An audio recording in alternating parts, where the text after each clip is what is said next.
Hello, nice to see you all. Thank you so much for coming out. It's always extremely heartening, both for me to see readers and friends again, and for some of you readers and friends to see that I'm not dead, because I've been doing this a long time now. So, I'm sure most of you do every now and then look up and say, is that Tad guy dead yet?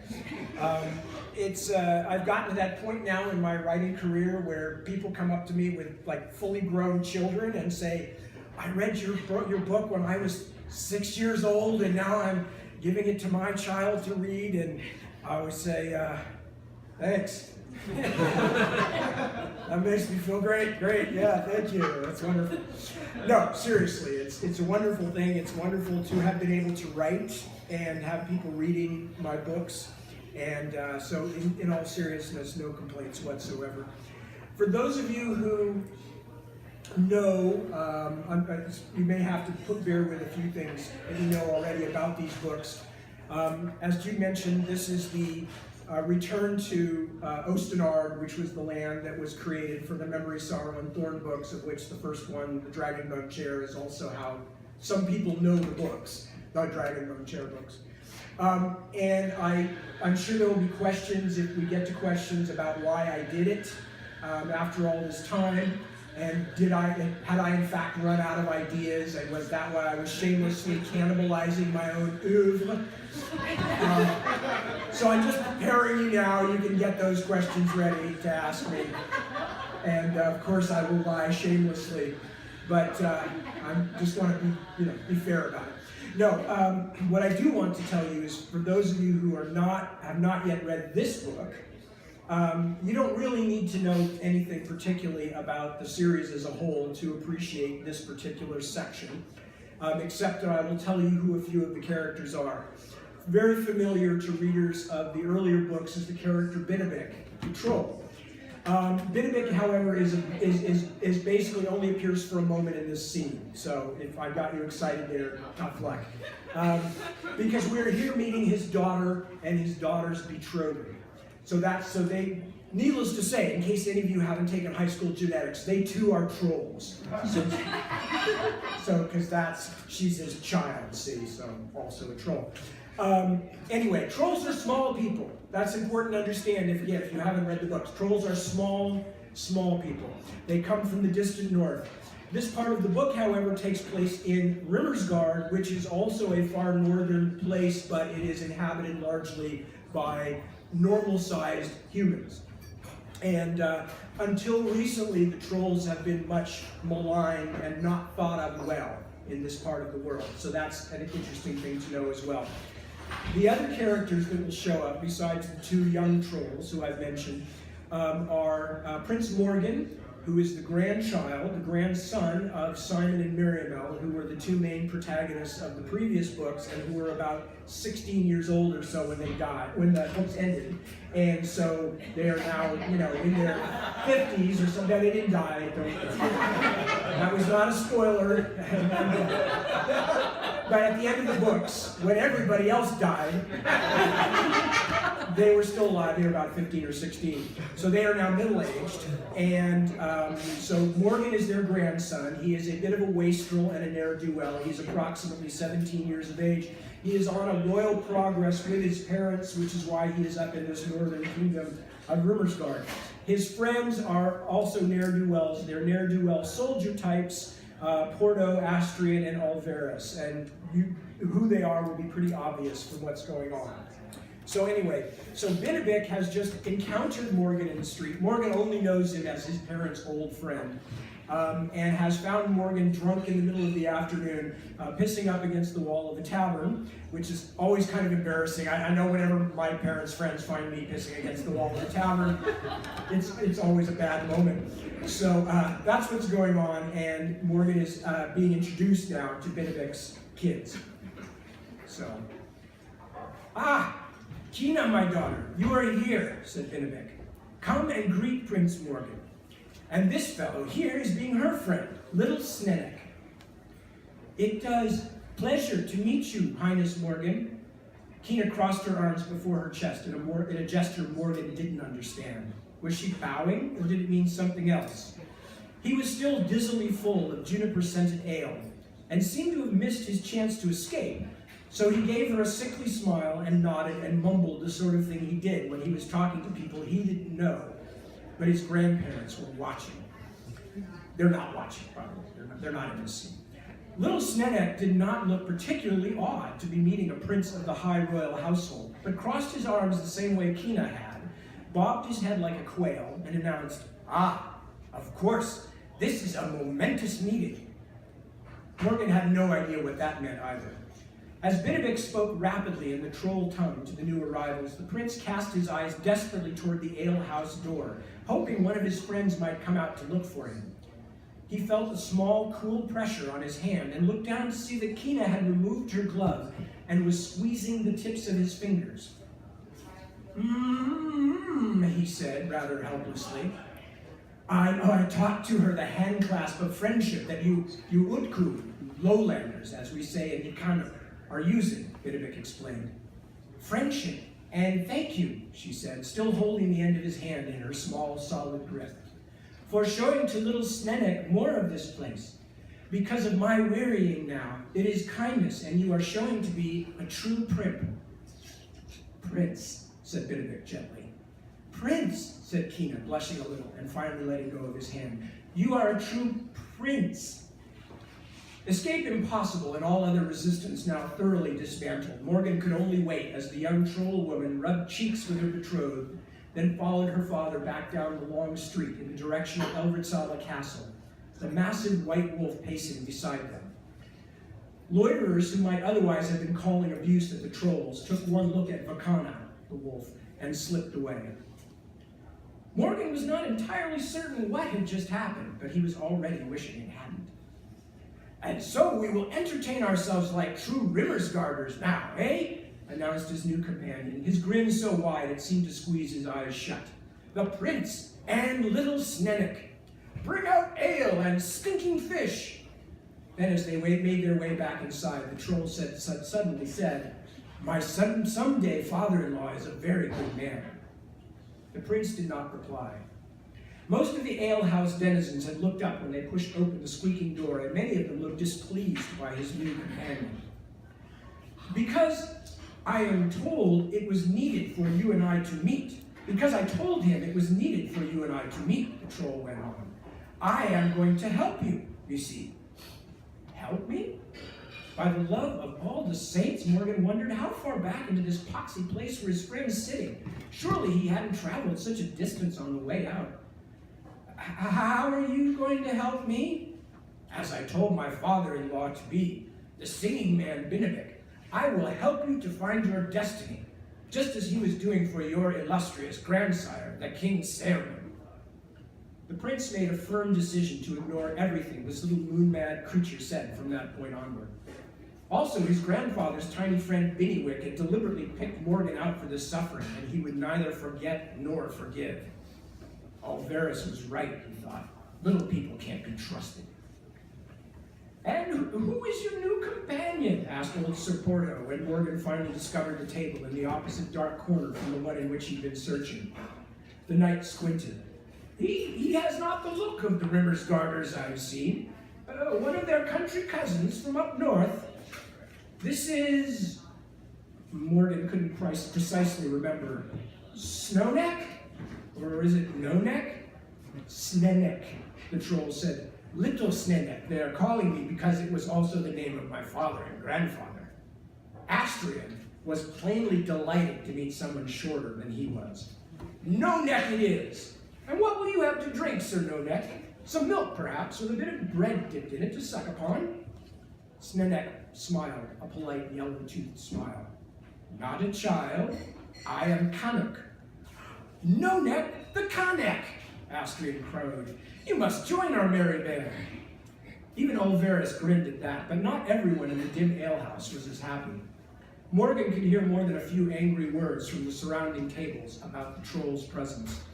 They think they can go anywhere, someone complained. Why am I lumbered with this little goblin, Morgan wondered.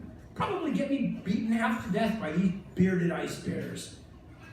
He couldn't completely remember what other wrongs had been done to him today, but he felt certain that this was only the most recent of many. Give him something to drink, Porto, and for God's sake, be quick. The old knight poured a bowl for the new arrival, but stared at little Snedek so intently that he spilled more than he poured. Sir Olveris watched mournfully as it puddled on the splintered table. "I've seen your kind," Porto said at last as he pushed the ale towards Snedek. "Trolls. Your folk met us on the road back from Nakiga." It was obvious many people in the alehouse were listening, because a fresh round of whispers began at this word, although not so obviously hostile this time. One brief insertion. Nakiga is the home of the Norns, who are the scary, dangerous, bad, immortal folk. And Porto was there many, many years ago in another story I wrote. Snedek nodded. "True. Our herder and huntress had sent them to help the fighting against the Norns, but they came after the siege was ending." "Hickadik. Hickadik, says Nonek, from Ikenek," said Astrian a bit too loudly. He was unusually drunk. "And why would they send such as you to fight the Norns?" Little Snedek looked at him and smiled again, although it vanished more quickly this time. "Never doubt them," said Porto, the fumes of reminiscence beginning to rise from him. "The little troll men fought fiercely in Erkenland. I saw them there, in battle." Olveris rolled his eyes, but Astrian sat forward.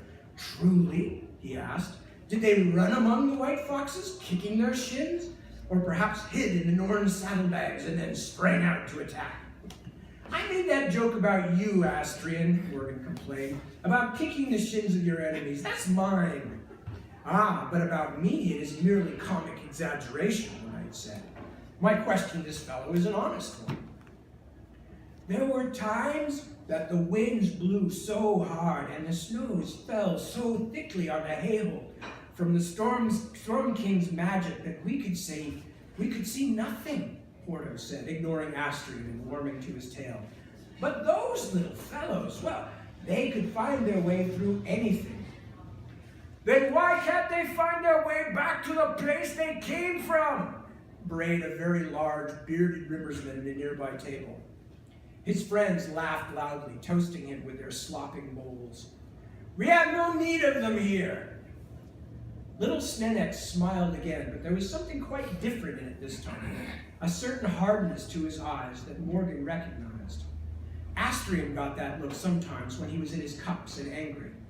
Morgan's grandfather Simon wore it sometimes as well, usually when someone spoke about the strong taking cruel advantage of the weak. Morgan was suddenly wondering whether it might be time for their little party to move on. The big bearded man was now sitting down. Little Snedek waited patiently at the man's elbow until he was noticed. "What do you want?" the red-faced man demanded. He put down his bowl, his fingers already curling into fists. "I am hoping that you now will play a game," said Snedek mildly. "With me." The man goggled at this small, black-haired interloper. "Game? What does that mean?" "Are you wrestling with just arms and hands here?" asked the troll. "So I think." Morgan did not remember everything his grandfather had told him about the troll folk, but he thought he would remember if they had been gifted with superhuman strength, or if they could grow back an arm once it was ripped off, as a lizard could grow a new tail. Snedek, he called. "Why don't you come back to the table?" "Arm wrestling?" The big riversman laughed loudly and mimed with his bent arm. "Like this? There's not a man here who could best me, including any of that puny lot of yours."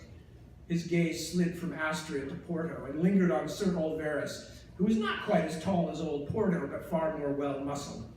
Then he spat on the straw covering the floor. "I am Longscourt, the smith. I broke a bullock's neck with my hands when I was but a boy. I won't waste my time on any of your friends." He scowled at Morgan, who edged back a bit farther on the bench. "I don't want the Duke's soldiers to put me in chains for troubling that green-faced boy, so go back to your foul mountains, little ice goblin, before I throw you there." Several of the others laughed and cheered, but one warned, "Well, Lumsker, that's the High King's hair." The big man snorted. "I'm not troubling His Very Highness, am I? It's his lapdog that's troubling me." "Canuck are not dogs for anyone." Little Snenick wasn't smiling anymore. "Is this meaning that Lomskor is feared to hand wrestle with me?" "You?" The bearded man was genuinely astonished, but it seemed to make him even angrier. "Look at you! I could use you to pick my teeth!" "No, just hand wrestle." The troll vaulted onto the bench beside Lomskor with surprising nimbleness and extended his arm. "Here, now." Lomskor's friends and acquaintances in the alehouse were all shouting, most in favor of crushing the troll on the spot, but the bearded man stared at little Snenick's outstretched hand. "For true?" He frowned. "No tricks? I don't want to get a troll knife in my gorge when I only came in here to pass the time." "No tricks. On the honor of the Prince Morgan." Snenick kept his arm out. Morgan started to rise, but Astrian reached out and grabbed his tunic, holding him back. "Let it be, Highness," he said softly. "Do not spoil the joke, whatever it may turn out to be." Lomskor turned and straddled the bench to face the troll. It took a while. Each one of the bearded man's legs looked as wide as a normal man's waist. Finished positioning himself, he thumped his elbow down on the table, making the crockery jump. The troll did not sit down, but knelt on the bench opposite Lomskor so that he could rest his elbow and still reach the other man's hand.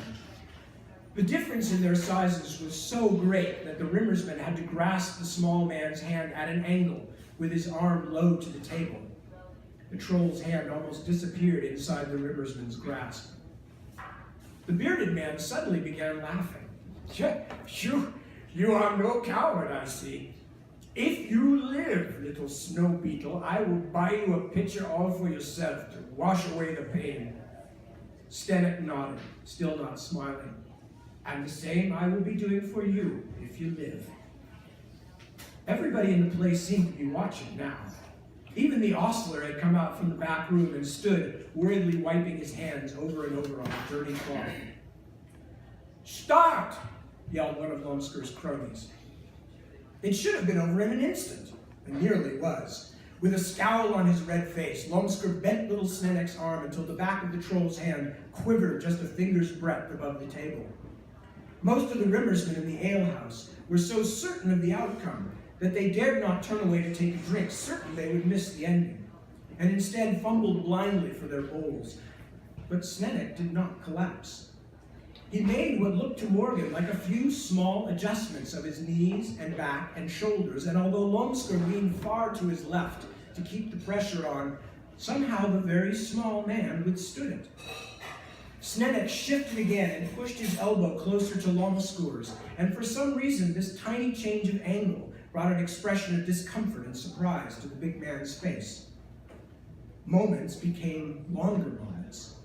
The faces of Lomskor and little Snenick settled into fixed masks of effort. Every time it seemed the much bigger man must finally overcome the resistance of the smaller, the troll moved again. Never more than a little, but always enough to keep the giant on the other side for being able to force his hand down against the table.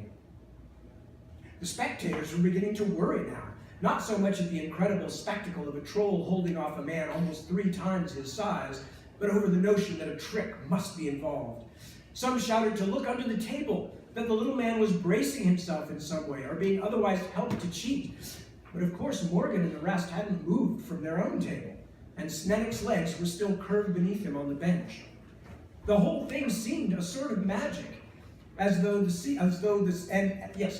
sequel might be a Norn raiding party or a dragon or some other legendary menace crashing through the door. At last, and to the complete astonishment of everyone, Morgan and his friends, most definitely included, Lomskor began to tire. Sweat coursed down his face and dripped from his beard, and his cheeks turned the color of baked Edenman's ham. Little Snenick began to lean back, slowly pulling Lomskor's hand toward him, increasing the angle of their mutual grasp until the big man's entire arm was stretched only inches above the tabletop. Then, With almost no warning, the troll twisted his wrist sharply to one side, and Longskor let out a bellow of pain. A split instant later, the back of the Rimmer's man's hand was pressed against the tabletop. For a moment, the room went silent. Longskor was clutching his wrist in too much pain to say anything. Morgan and his fellows were too startled even to cheer. "By all that's holy," said Astrian wonderingly, "why did I neglect to wager on this?" As Longskor squeezed and chafed his aching wrist, little Snenek dropped down from the bench and walked to an ale cask that stood beside the ostler. A couple of large stone tankards had just been filled for someone else and were then left on the cask until their foamy exuberance subsided. The troll pulled a coin out of his hide jacket and dropped it on the barrel top, then took a tankard in each hand and walked back to Longskor's table.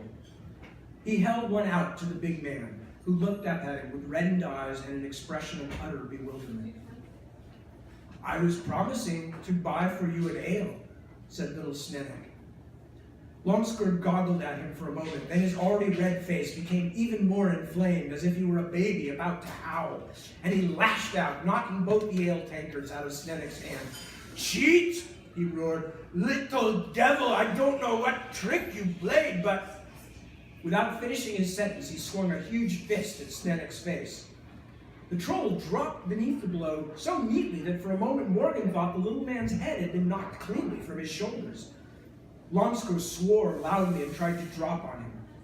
Morgan had no doubt that if he did, no trick in the world would save the troll from being crushed to death, but Snenek had somehow already rolled out of the way, grabbing the handles of the two overturned tankards as he went. Longskor, on his knees, seemed to have lost the use of words completely. He snarled and swung, but Snenek kept dodging. Longskor grabbed a heavy bowl from the table and flung it at him, but the troll simply ducked. Now the Rimmer's man clambered to his feet once more, roaring like a wounded bear, but something glinted in his hand. "Where?" Morgan shouted. "He has a knife!" Many of the customers nearest the door decided this would be a good time to leave, but the rest of the crowd seemed unable to move or look away as the huge man swiped at the troll with a long, crude-looking blade. None of Longskor's friends or fellow Rimmersmen made any move to stop him, although they could hardly be blamed. At first, little Snenek simply backed away, but he was beginning to run out of room. Longskor, despite his lumbering, clumsy steps, was steadily backing the troll into one corner of the room. Even using the two heavy mugs as shields would not protect Snenek when that happened, the prince knew, and for the first time he realized what kind of utter disgrace he would be in if something happened to one of his grandfather's troll friends. The bearded man's blade lashed out and cut through the troll's jacket. Morgan thought he saw blood. "Enough!" he shouted. "Put up, man! The heir of the high throne commands you to lay down your weapon." But Longskor, if he even heard, was too far gone in rage now to care about princes. Someone ran outside and began calling for the city guard, but Morgan felt certain no soldiers would arrive to end this before someone was hurt or killed. "Astrian! Oh, Varys!" he shouted. "Help the little man!" "It's his fight," Astrian said. "He challenged the fellow." "But the man has a knife!" "Even so," Astrian had not taken his eyes off the fight. "It is you we are meant to protect, my prince, not any troll who wanders down out of the mountains." Frustrated and frightened, Morgan was about to draw his own blade and try to even the odds, but he never had the chance. The next time the big man jabbed the knife at him, little Snenek did not duck or dodge again, but instead brought the two mugs together and hammered Longskor's hand from either side. The big man dropped the blade, cursing loudly, blood suddenly welling from his knuckles. A moment later, the troll flung himself down at Longskor's feet and crashed one of the heavy stone mugs against the Rimmer's man's kneecap. With a howl of agony, Longskor collapsed. He did not try to rise again, but rolled back and forth, screeching and holding his leg.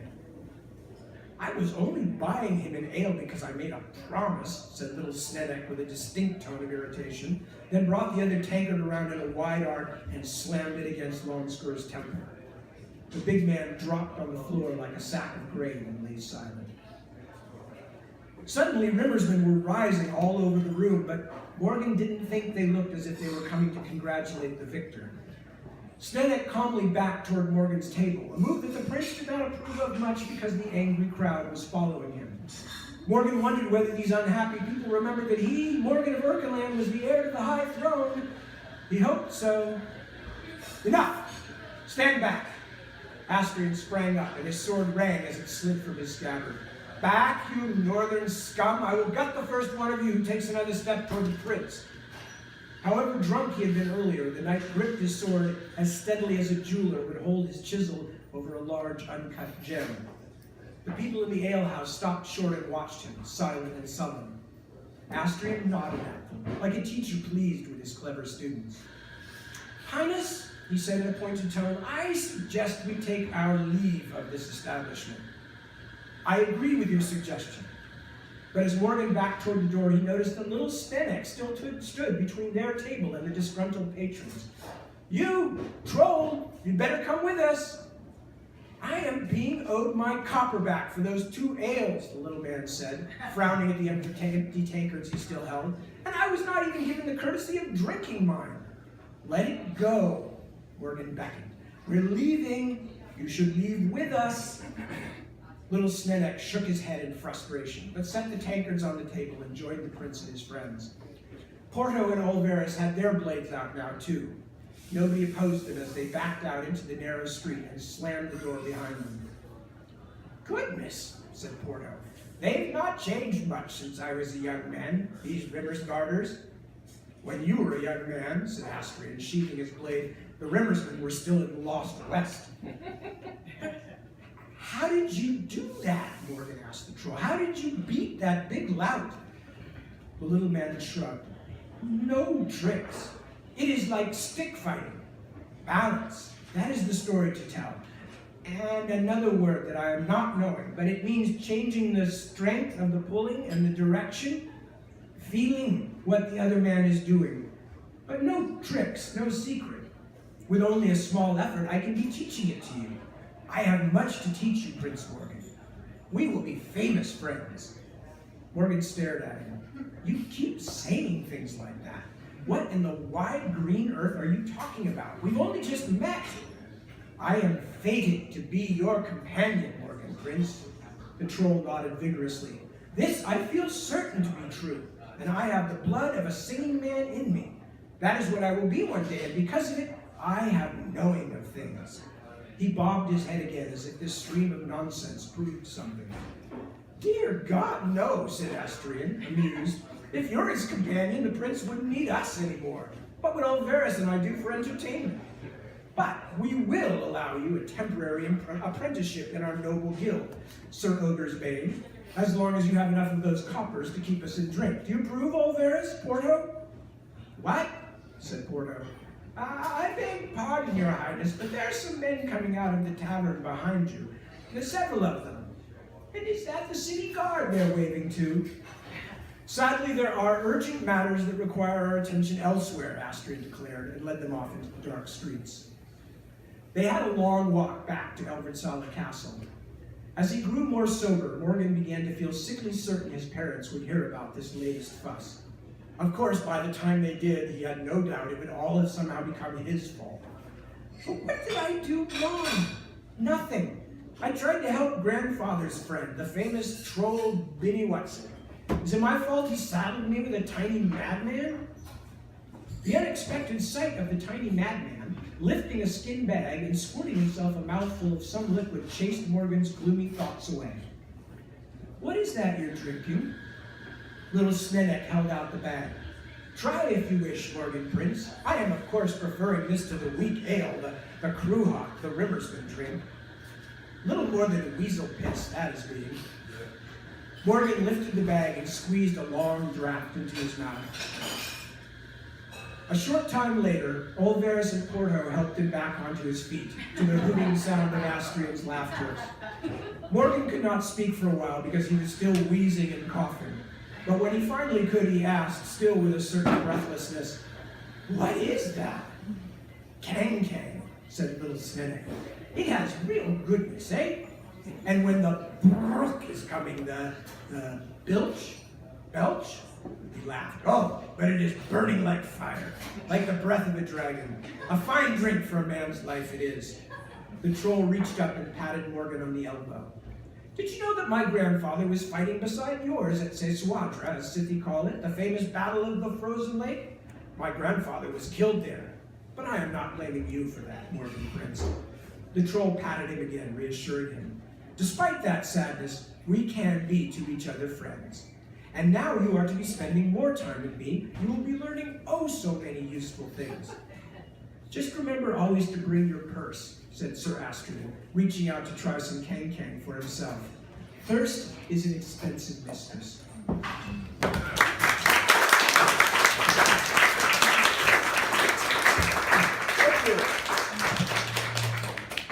should have stopped about halfway through to drink that. So, thank you very much for your patience and all of that stuff. And now I would be very happy if anybody had any questions, statements, subpoenas, anything else that you need to share with me at this point or want me to share with you. Feel free. There are no bad questions. Really? Honestly, there aren't any? Anybody have one? What's your writing process?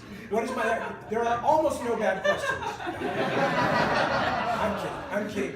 My writing process consists of a great deal of lying flat on my back, staring at the ceiling with earbuds pushed very, very deep into my ears to clear away all knowledge that I live in a house full of teenagers. Because that's really the only way I can do it, is really loud ambient music at concert volume in my earbuds. But I found over the years that what I like to do actually is, instead of doing my composing, or at least the large part of it, the organizational part of it, while I'm sitting at the keyboard, for a number of reasons, I don't like that as much. What I'd really rather do is spend a few hours every day before I work doing the thinking part, because I can sort of plug and unplug things and try different ways to manipulate stuff and say, well, what if these characters did this? What if these characters turned out to be here? What if I didn't tell this part at all now? And it's much easier when it's all in my mind instead of staring at words on a page. And then when I go sit down, say in the afternoon, I may only actually type for about 2 hours, but it's a very concentrated 2 hours of typing because I've spent 4 hours or something thinking about it first. So that's the main thing about my process, is because I write these fairly complicated things, I really like to think them through before I commit myself and consider a lot of different ways to do it. The other thing is, and I'm sure this is true for most writers, is of course I'm also living with whatever story I'm writing all the time. So if I have a few minutes to kill, when I was younger I would have been reading a book or whatever. Quite often now, if I'm waiting to pick one of my kids up at school, or I'm stuck at the DMV or whatever, I'm actually doing these mental exercises, playing this game of three-dimensional chess, thinking to the end of the story and back, and lining things up and seeing how they play out if I did them differently. So that's my main process. Everything else is pretty ordinary as writers go. I work on a computer. Thank God for computers. I used to have to write 1,000-page manuscripts and then literally rewrite them 2 or 3 times. And that is just craziness. And I don't ever want to have to do that again. I'm so happy that somebody invented digital technology. And that's really it. I don't have any particular foibles or things. I'm kind of working all the time. It's just, I live with my writing and my stories. It's a good thing too, because I know I'm never going to be able to afford to retire, so it's just as well I'm going to have something I'm going to be doing all my life anyway. And it's only sad that I would probably die with something that I'm still trying to finish, and so I will be one of those restless spirits you hear about who's, unfulfilled in life. And I'll be following probably all of you from beyond the grave and saying, the last book would have been great. Better than you can imagine. Other questions, anything? Yes? So I'm curious to know why you chose to return to the world of Memories of Art Thor, and also what that was like, what the process was going back to the story from Sure, yeah. a while ago. Are you guys, since I'm not really using the microphone, y'all hearing me in the back? Is it okay? Okay, yeah. Well, it's actually a bit funny in the sense that I've been saying for years and years and years, like, I would probably never write a sequel to anything I've already written, because people would ask quite frequently.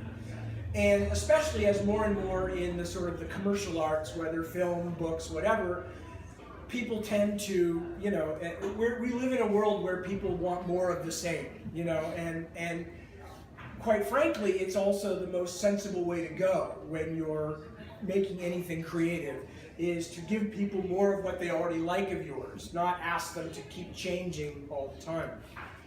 But I've always had this kind of, part of it is probably a certain snobbishness, of like, oh, I'm not just going to crank out the same books over and over again. But there's a real practical reason as well, which is that I have to have the story first. And because even a book like this took me 1.5 years to write and another year of planning before I started it, the whole story will probably take 5 years from start to finish, between when I started it and when I'll finish it. So it's a big chunk of your life that you're putting into something like this. And by God, you have to love what you're doing. Because if you got 3 or 4 years into a 5-year project and realized you'd been hating it that whole time and it wasn't really what you wanted to write and you were just doing it because you thought it would make money, well, frankly, you might as well be selling floor tile or something, or tires, or something where you can go home at the end of the night and not still be in your brain going like linoleum.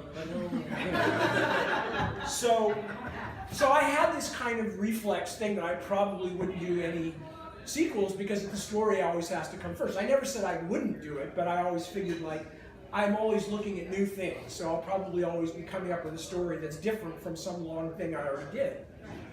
But my wife, who was herself a publisher and now writes, but also is very much involved in my career, my wife is more practical than I am. So she asks me questions about things like that. And many of them are prefaced with, why are you so bloody stupid? But they're very practical questions. And so what she said to me was, I've heard you say that a number of times. Why is there, why can't a story of what happens in Osternar again ever come to you? And me being me, I was much more prepared to defend why I was right than to actually think about what she was asking. Of course, I'm never like that at any other time. This was just a really rare occasion, But otherwise, I'm always right anyway, so I don't have to defend myself. But anyway, so she said this to me, and I was literally lying in bed that night, kind of thinking like, well, she just doesn't understand, because not only do I not have a story idea, but it's been 30 damn years almost since I wrote those books. I'm a completely different person than I was then. When I wrote those, I was in my middle 20s. I had just been married for the first time. Deb's my second wife, my permanent one. This is not to suggest some kind of sequential development. I'm done now. Your last wife. Yeah, my last wife, yes. I didn't have kids. Deborah and I have 3 teenagers now, and I never lived in another country, which I did because Deborah's English. I moved there to live with her in London for a number of years, and just many things that it happens to everybody over 30 years of their adult life. So I'm sitting there thinking about this and kind of listing these reasons why I couldn't possibly do it, and I said, I'm not the same person. I couldn't possibly write the same books, or anything like them. And then I thought, and I wonder what would happen with the characters during that much time, because like a lot of them were teenagers when the books ended, and they'd be middle-aged now. They'd be almost my age, practically dead, And some of the older characters literally would be dead, and some of the, there'd be entire new generations that'd come along, and it'd be totally different. Something went, ding! And I started thinking about it a little more, and I thought, so often in sort of imaginary tales, fantasy, folklore type tales, fairy tales, they end with the happily ever after. And it's oftentimes one of several things. It's the return of true monarchy, it's the discovery of true love, it's that the main characters become grown-ups in some way, they pass their tests, whatever it might be. And I suddenly thought, but what's really interesting to me now at this point in my life is here these 2 young people were who found each other, who, I don't want to give away too many spoilers for the first series of books, but they came to a fairly important crossroads in their life, and so I just left them there as a happily ever after moment. But as we all know, whether anything is really truly happily ever after depends on where you stop. Because if you go long enough, everybody's dead. I mean, that's just how it works, right? If you follow any story long enough, it becomes, oh, how sad, they're dead.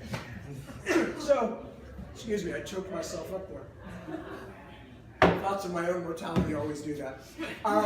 So, you know, all of a sudden I started thinking about that. I went, yeah, it's actually really interesting to me how people grow, how people change, how people apply things that they've learned in their youth and in their formative experiences to real life. And here I've given these characters this setup for having to do these really important things after having had this incredibly crazy, exciting ride. Thank you for coming. And they you know, and what have they been doing? How are they dealing with all this? How did they what kind of adults did they become?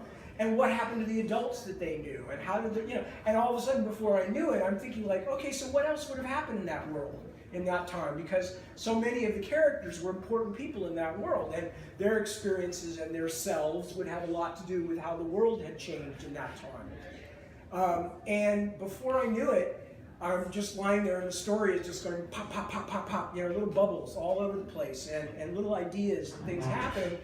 And so by the time I got up the next morning, well, for one thing, I was exhausted because I'd been lying there for hours, but I said, Deb, you remember when I was all cranky and grumpy last night and I told you about all the reasons I couldn't write a story about Ostenard anymore? She said, yeah, and I said, damn you, you've done it to me. You've done it to me, and now I feel a new one coming on.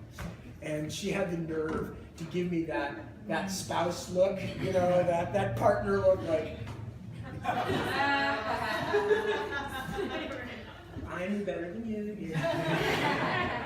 Still haven't forgiven her for that. But so that's basically where it came from. That was the genesis of the whole thing. And then as I worked on the story, I realized there were a lot of things I wanted to do this time, but there were things that I wanted to do differently, very deliberately, and those things began to crop up, and I really began to focus the story in those areas. And I can't talk about what most of them are, because a lot of them are going to be crucial throughout the length of the story, and as usual, my main goal is to trick, befuddle, and in cases, if possible, even humiliate my readers by fooling you in as many ways as I possibly can, because you're all too damn smart, and you've read too many damn fantasy novels, and you all know too much.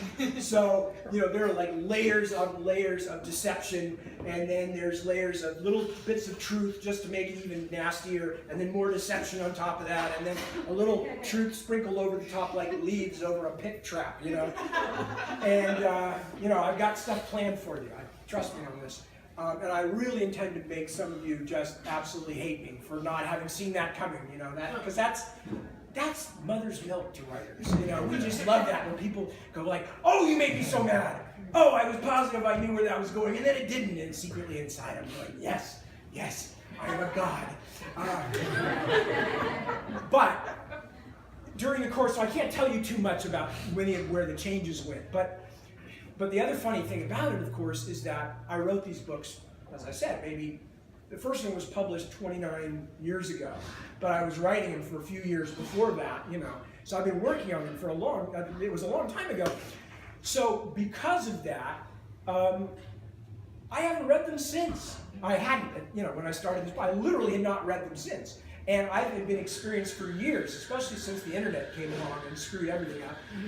I've been experiencing this thing where readers say, oh, I've been wanting to talk to you for years, and now I can. I wanted to ask you about, you know, that character in your such and such book, you know, so-and-so, and when he did this, why did he do that, and did he mean this, or did he mean that? And I'm going, I wrote a book called what? It's extremely puzzling and weird, you know. So, and virtually everybody who really cared about those books in the way that I wanted my readers to care about them, you know, in the way that I cared about my favorite books, they knew them better than I did, because some of them have been reading them every few years or even every year since they first came out. And I literally had not gone near them. I read one little bit back some years ago to write a short story, but I mean, you know, the whole bloody million words, who's going to read that if they don't have to? Certainly not me, you know. I've got stuff to do. No, all the way through rereading the books, I was just cursing the author all the time. I'm like, who can remember this stuff? This is too much detail. God, get a life, Ted. So anyway, but I did, I went back and read it, and fortunately I have many friends, many kind friends who do know the books well. Some of them know them far better than I do. One of my friends, Ron Hyde, had developed an RPG based on Osterard, and he's got this encyclopedic knowledge. When Isaac was doing the maps for these books, I put him and Ron together, and Ron was just as happy as a pig in pig stuff, because he'd really go no, I think that road probably goes 1/4 of a mile to the left there, because Tad once mentioned in one of the books that, there's a such and such kind of tree, and that's too far from the river for those kind of trees, so it has to go, and they kept sending me emails saying, is this right? And I'm just like, what the hell are you talking about? I don't know. God. But during the course of the thing, I did, in fact, become versed again. And of course, the characters were always there. That was the funny thing. I knew the characters instantly as soon as I started writing them again. I mean, I had to occasionally go up and look up certain things like certain usage of language and go back and find out what their favorite expressions were or something, because that might not have carried over for 30 years. But it was though the people felt real to me. So when I went back to them, I knew who they were, and all I had to do was figure out what 30 years had done to them. But I didn't have to go back and find out who they were again. So the nice thing about it is that I found that, indeed to me anyway, it was a world that held up when I went back to it. It felt still like a place worth writing about, that the kinds of things I'm interested in, it was still a good place to explore them. The kinds of things that excite me when I'm reading, there was still a lot of that there that could be worked with. And for instance, a lot of times, many of you know that I know George Martin, and George R.R. Martin had read my books, and I'll tell you a quick story actually about George, because it's a good one. But before I do that, I want to finish this thought, because the brain is very tiny, and if you get too many thoughts in it at the same time, bad things happen. So anyway, one of the differences between George and me is, I don't know if I would say so much just that I'm an optimist, but one of the things I love about fantasy, and this probably traces back to things like Tolkien and childhood fantasies that I read when I was young, Wind in the Willows and the E. Nesbit books and things like that, is fantasy can be beautiful as well. It can take you to places that you wish you could go to. Like, I think all of us are fascinated by Westeros, and of course everybody would love to see a dragon or whatever. But if you said to somebody, how would you like to go live in some of these places? Yeah, most of us would kind of go not without a submachine gun, thank you very much. And thick walls, and indoor plumbing. Yeah, indoor plumbing, Well, that's a different issue, but yeah, that's very big with me.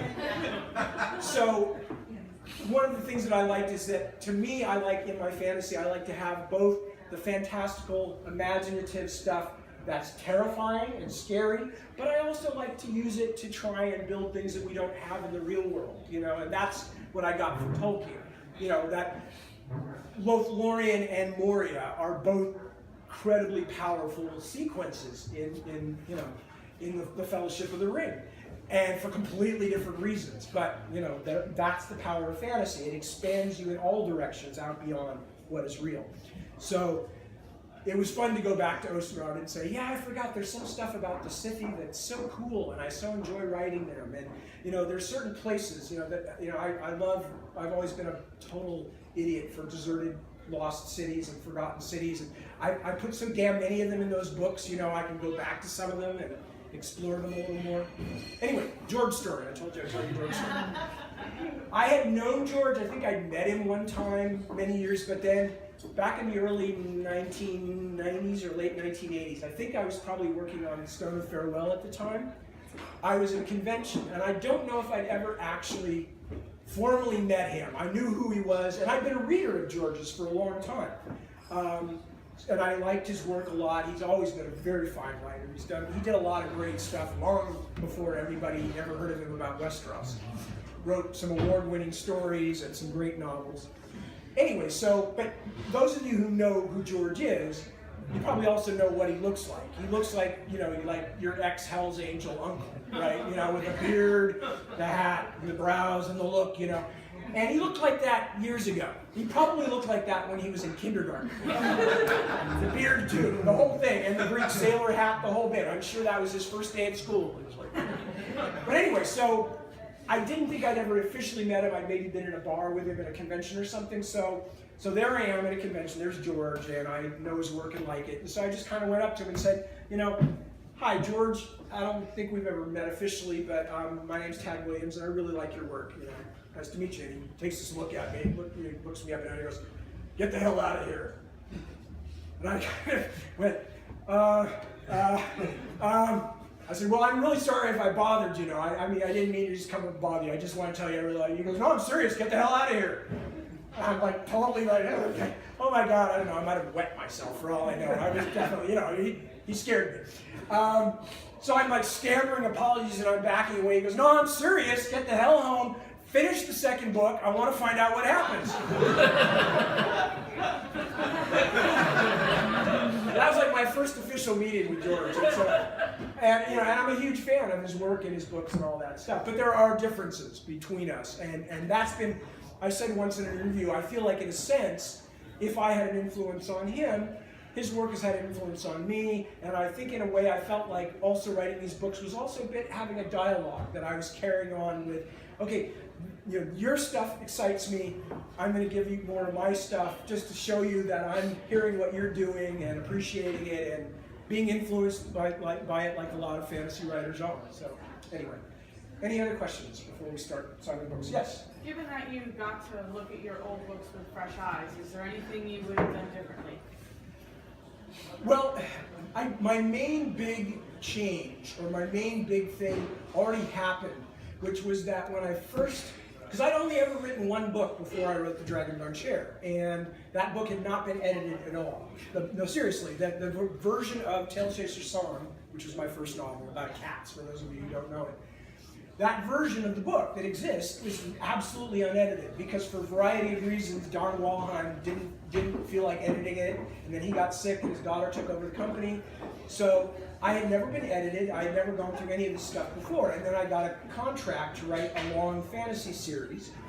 And I started The Dragonbone Chair and sent the first couple of 100 pages to the publisher, and they said, it's weird, but this almost feels too much like Tolkien. It feels too distant. You're one of the things about Tail Chaser's Song we loved is that you're really in there with the character, and this feels more like you're standing back looking at it from a higher viewpoint or something. And I looked at the first 200 pages that I'd written, and I went, they're absolutely right. Who knew? Who knew editors knew about things like that? So I went back and rewrote it. And so that was a big change right there, because when I did that, I thought, well, I've got to find a different way to tell the story. If I'm not going to go for this distanced authorial overview, then what am I going to do? And that's where I first kind of had my idea, which I don't think I was the first person, but I think I was fairly early in the world of epic fantasy of really telling the story from many, many different viewpoints. What I think of as a kind of kaleidoscopic way of telling the story. There's almost no authorial or narrative voice in my books. It's almost always through the eyes of the characters. And that's a whole other thing I could talk about for 20 minutes and won't. But that's became very important to me. The only thing I saw is that I can still tell that I was still very caught up in my Ray Bradbury Merlin Peak stage when I was writing the first 50 or 60 or so pages. They're a bit more florid. Well, I'm saying that in a negative way. I was more involved with being as descriptive as possible, and I think over the years, including by the time I finished that series, I had become a little less that way. So to me, the first part of the first books reads a little bit different than the rest because I can see that in myself. Fortunately, the rest of my experience with the books has been fairly good. All you can really ask as a writer, of course you will see things that you wouldn't do differently. I would throw out about 16,000 comments now out of the books. I mean, seriously, if I could just pick them up and shake out, 90% of the comments, I would. Because there were just too damn many comments. And I don't know why there were. I like them. They're easy. They're small. You can kind of take them anywhere, put them anywhere in a sentence. But by and large, I wasn't embarrassed by what I'd written. And that's about the best you can hope for as a writer, because you never feel you finished something in the first place. This is something some of you who don't write may not know. You never finish. You never come to a point and go like, oh, that's definitely done. You could always go back and find things to fix, to adjust, to fiddle with, change a word here, change the punctuation a little bit, play with the syntax. But you learn at a certain point, you got to send the thing out into the world. So all you can really hope for is just not to look back at your own work and cringe. And it doesn't make me cringe, and so I'm a happy boy. Anything else? Yes, in the back. Could you talk about your relationship with San Francisco and the Bay Area, how this area fits in with who you are and what you write? It's an interesting question. In some ways, it's one of those things, it's a lot like my family, in the sense that it's hugely, hugely influential on me, but it's like asking a fish about water, I so much was, I wasn't in San Francisco. I've never lived in San Francisco, although for a while my wife and I intended to. But what I have always done in San Francisco has always been the focal point for my life, because I grew up on the peninsula in Palo Alto. So we read the San Francisco newspapers. San Francisco was where we went to do things. San Francisco were, the sports teams that I rooted for. San Francisco was the social and political nexus of my world. And it's one of the things that, because I was very much a child of the 60s, I was coming to maturity through the 60s, from ages of 3 to 13 or something. So my life was very much influenced by what was going on, and by what I saw. I went to the first be-in when I was 10 years old. My friend's dad took us, and I wish now, because within a few years after that I was really into music, I wish now I can think back and go, oh yeah, I remember the Dead playing at the first be-in. No, what I remember is being 10 years old and going like, whoa, naked boobs, because it was the first be-in, and a few women took off their blouses or something, and when you're 10 years old, that's the kind of thing you remember, oh my God. But San Francisco has always been this kind of, Palo Alto also, but it's always been what I think of myself as being from the San Francisco area. When I go abroad, I always say to people, where are you from? San Francisco Bay Area. So the culture of the place has always been mine. The finally honed and developed sense of quiet superiority to everybody else. The ecumenism and the eclecticism, the love of the new and the interesting, the huge tolerance and even affection for the odd and the different, all of those things are very San Francisco to me. And that's, in that way I always felt myself growing up to be essentially a San Franciscan, just out in the suburbs. But I was always in the suburbs of San Francisco, not, I'm sorry to say, for my San Jose friends, the suburbs of San Jose or anything else, So, and I am very much a product of my time and my place. Not just my place, but my time. It's really interesting because my wife is from a working class British background, totally different experience. I was like California in the 60s and 70s, the feeling that anything was possible, the feeling that you could make of yourself whatever you wanted to be. My parents are the kind of open-minded folks that never told me, oh, don't be an artist, that's stupid. The most I ever got from them was occasionally, and occasionally more as I got into my 20s, like, maybe you'd like to get a degree, honey, just in case. Things don't work out. But they were pretty cool about it, and always very supportive of all the creative stuff I did, because I did theater and played in bands and did radio and did art. I was an artist for a long time.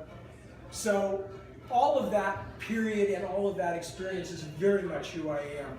And I often think, that it goes so deeply into me that, as I said, it's like a fish. I don't know it's water because I've been in it all my life. And that's just simply who I am. I am a product of particularly that time, that feeling that we're changing the world and that nothing's ever going to be the same. And it wasn't that I wasn't interested in the past, because I always have been. But I was also somebody who always felt that there will be a future and that I can do something in that future and it's going to be exciting. And it's a feeling I wish more people got to have, because it, to me, was extremely liberating, gave me the strength and the courage to do a lot of things. and try a lot of things. Some of them phenomenally stupid, but I'm glad I did them anyway and lived through them, you know. So yeah, it's always been very much, felt like a big part of it. If that answers the question. Yes?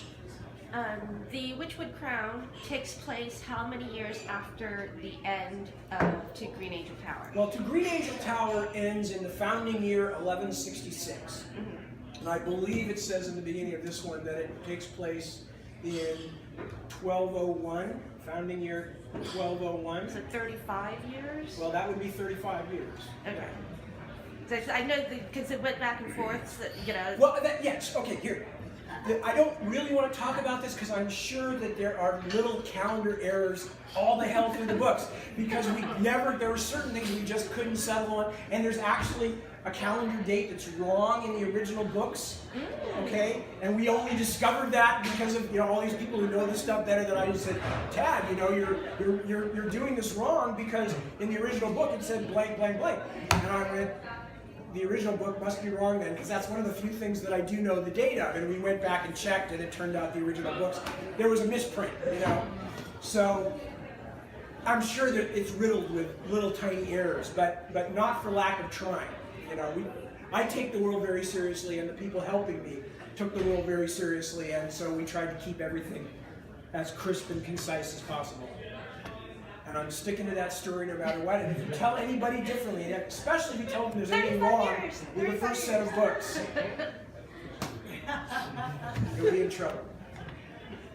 Yes? I know you've talked a little about how the original sort of ties into the sort of Arthurian Britain trying to reestablish order after the withdrawal of the Romans, which Jack White also has his long epic series and sort of that setting.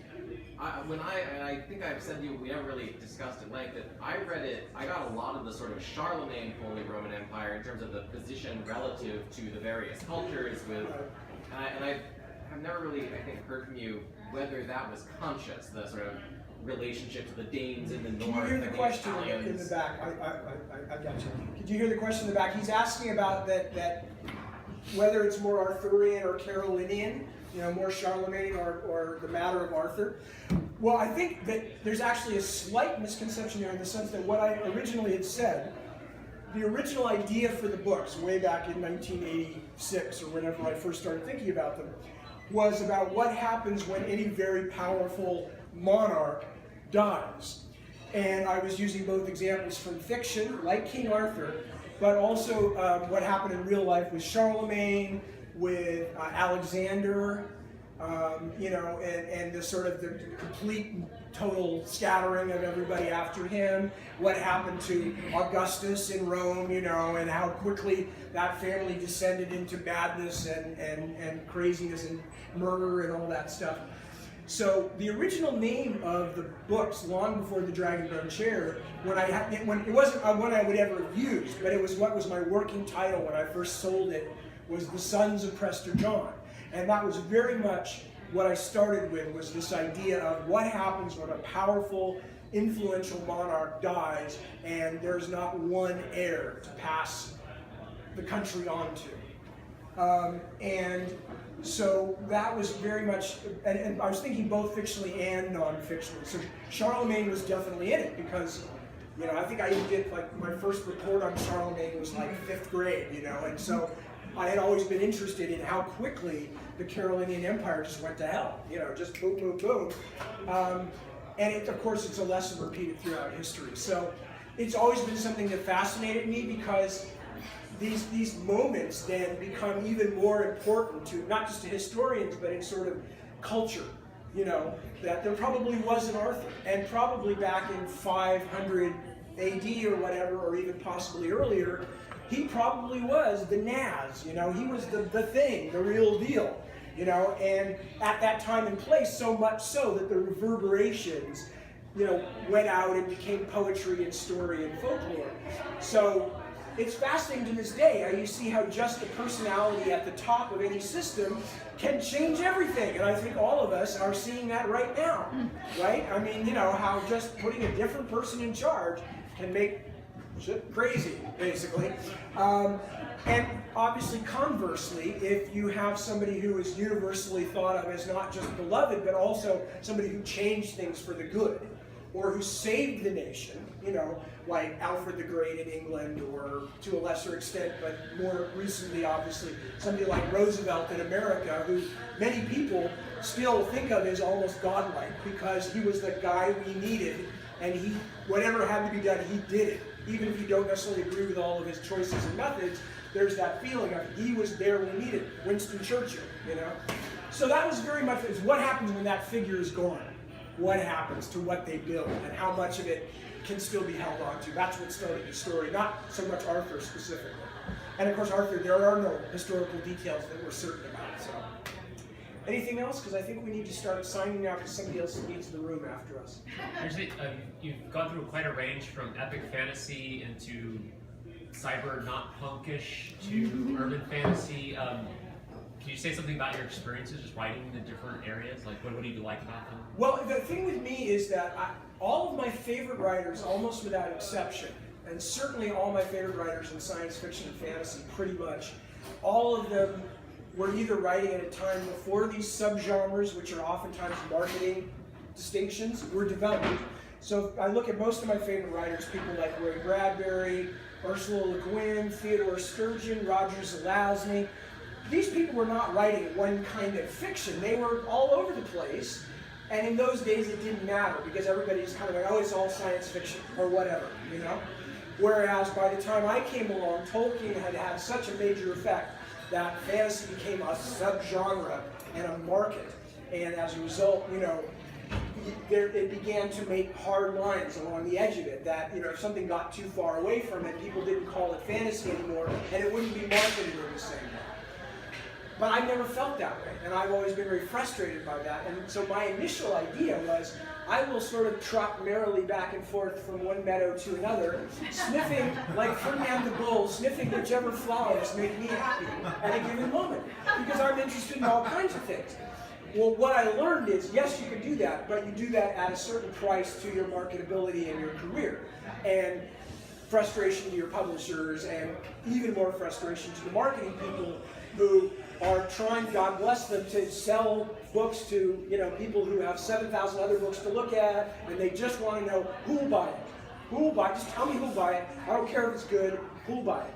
So one of the ways in which I've kind of, I think, unconsciously responded to that is by writing very long books before I changed to another area.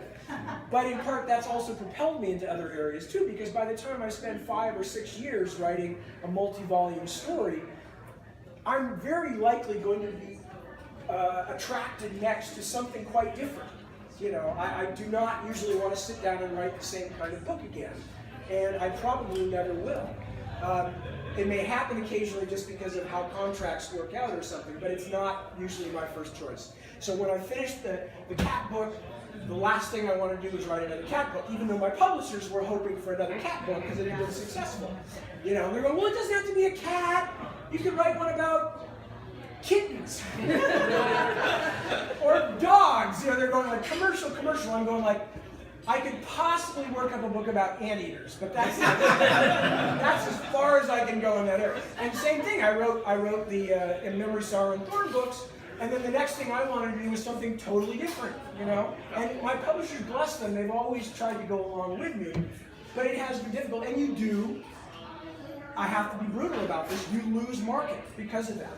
You know, and I don't think I'm saying anything mean about, say, Robert Jordan.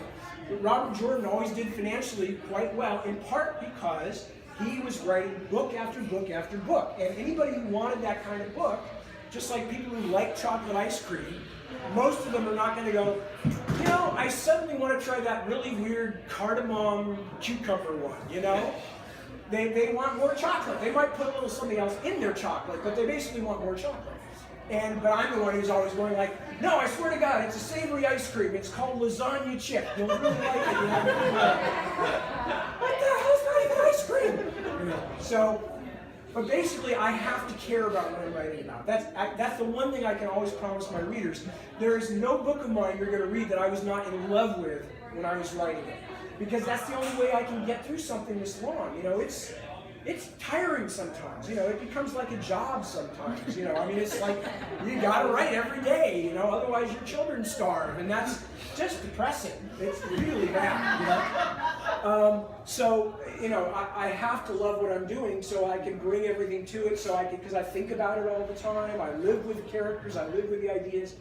So that's the one thing I can always promise. I won't always do the same thing, but I won't give anybody a book that I wasn't 100% committed to because they're too long and they're too much work for me not to be thrilled to be writing them as a general thing. I think at this point we probably need to do some signing down. I think that's a great spot to end on. Okay, Be like, hey, very good. Thank you all so much for coming. I appreciate it very much.